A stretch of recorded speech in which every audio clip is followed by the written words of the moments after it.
नहीं नहीं नहीं नहीं।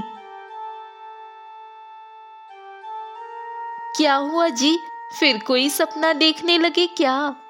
हाँ विमला, मैंने आज फिर वही सपना देखा। एक विशाल महल, सुनहरी मूर्तियां और एक तालाब के पास खड़ा एक पेड़ जिसके नीचे कोई चीज दबी है। सपने में एक आवाज कहती है, इसे पूरा करो वरना। वरना क्या?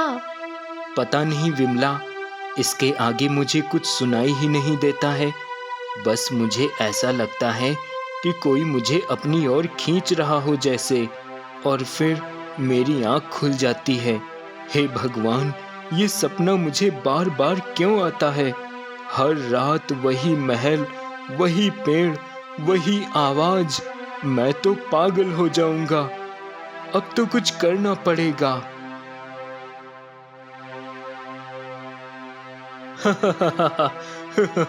अरे रामू, सपना तो सपना है।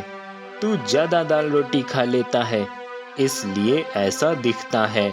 फिर भी अगर तुझे इतना डर लगता है तो गांव के बाहर वाले ज्योतिष पंडित विश्वनाथ जी के पास जा। वो सब जानते हैं। वो कोई ना कोई रास्ता तो तुझे जरूर बताएंगे इसका। हाँ लखन, तू ठीक कह रहा है। मुझे पंडित विश्वनाथ जी के पास जाना चाहिए। अब अगले ही दिन रामू पंडित विश्वनाथ जी के पास चला जाता है और उन्हें अपने सपने की सारी बात बताता है।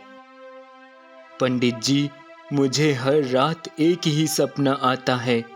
एक महल, एक पेड़ और कोई आवाज जो कहती है कि कुछ पूरा करना है। मैं बहुत डर जाता हूँ। ये क्या हो रहा है? सपनों का संसार रहस्यमयी है रामू। शायद ये तुम्हारा मन का वहम है, या शायद कोई पिछले जन्म का बंधन। मैं गणना करता हूँ। मुझे कुछ स्पष्ट दिख नहीं रहा है। ये कोई सपना साधारण बात नहीं है। तुम्हें खुद इसका जवाब खोजना होगा। पर पंडित जी, मैं तो गरीब आदमी हूँ। ये रहस्य कैसे सुलझाऊं? सपने वो रास्ता दिखाते हैं जहां तुम्हारा भाग्य तुम्हें ले जाना चाहता है। धैर्य रखो, जवाब जरूर मिलेगा। अब रामू निराश होकर लौट जाता है, लेकिन उस रात फिर वही सपना आता है। इस बार वह सपने में पेड़ के पास की जगह को ध्यान से देखता है कि वहाँ पहाड़, नदी और एक टूटी मूर्ति है।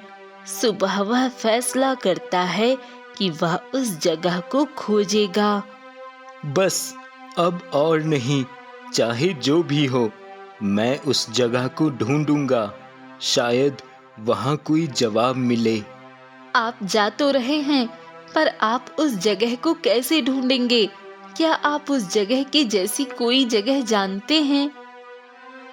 नहीं विमला, मैं उस जगह के बारे में कुछ भी नहीं जानता।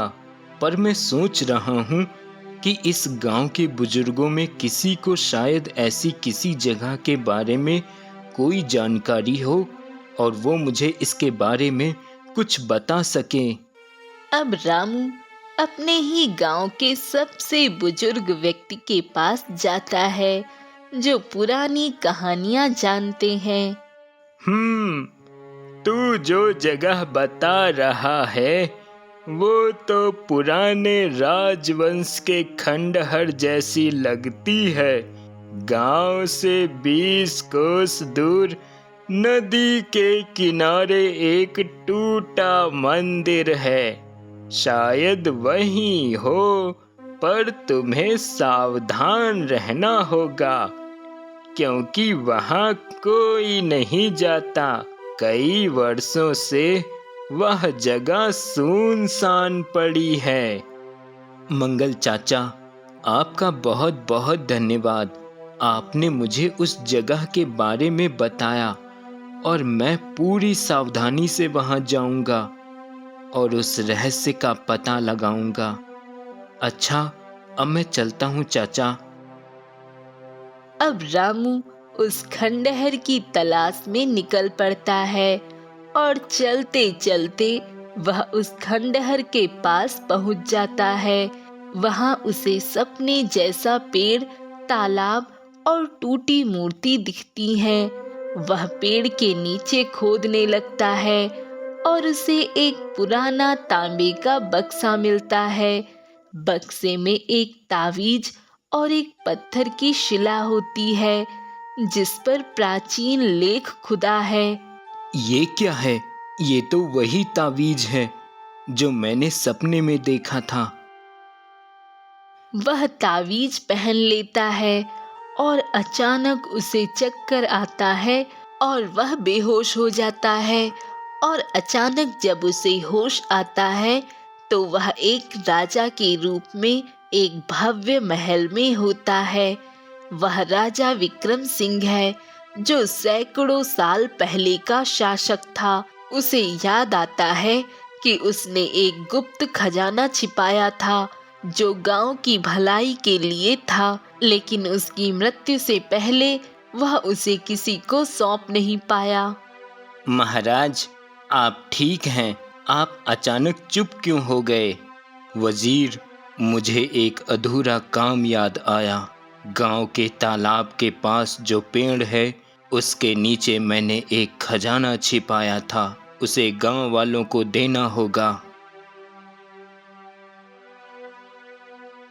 वह खजाने को निकालकर गांव वालों को सौंप देता है। तभी एक साधु प्रकट होता है। विक्रम, तुमने अपना अधूरा कार्य पूरा कर लिया। अब तुम्हारा बंधन टूट गया। तुम्हारी आत्मा मुक्त है। अब साधु कुछ मंत्र पढ़कर अपने हाथों से थोड़ा दिव्य जल राजा विक्रम के ऊपर छिड़कते हैं और राजा विक्रम अचानक बेहोश हो जाता है। और जब आंखें खुलती हैं तो वह खुद को फिर से अपने असली रूप में पाता है और वह वापस खंडहर में होता है। तावीज अब भी उसके गले में है, लेकिन उसका मन शांत है। वह बक्से को गांव लाता है और उसमें से मिले सोने चांदी को गांव की भलाई के लिए दान कर देता है। रामू, तू तो रातों रात अमीर हो गया। ये सब कहाँ से आया? लखन, ये धन मेरा नहीं, मेरे पिछले जन्म का है। मैंने बस एक अधूरी कहानी पूरी की है। अब रामू को वह सपना कभी नहीं आता। वह साधारण जिंदगी जीता है और उसके मन में अब डर नहीं, शांति है।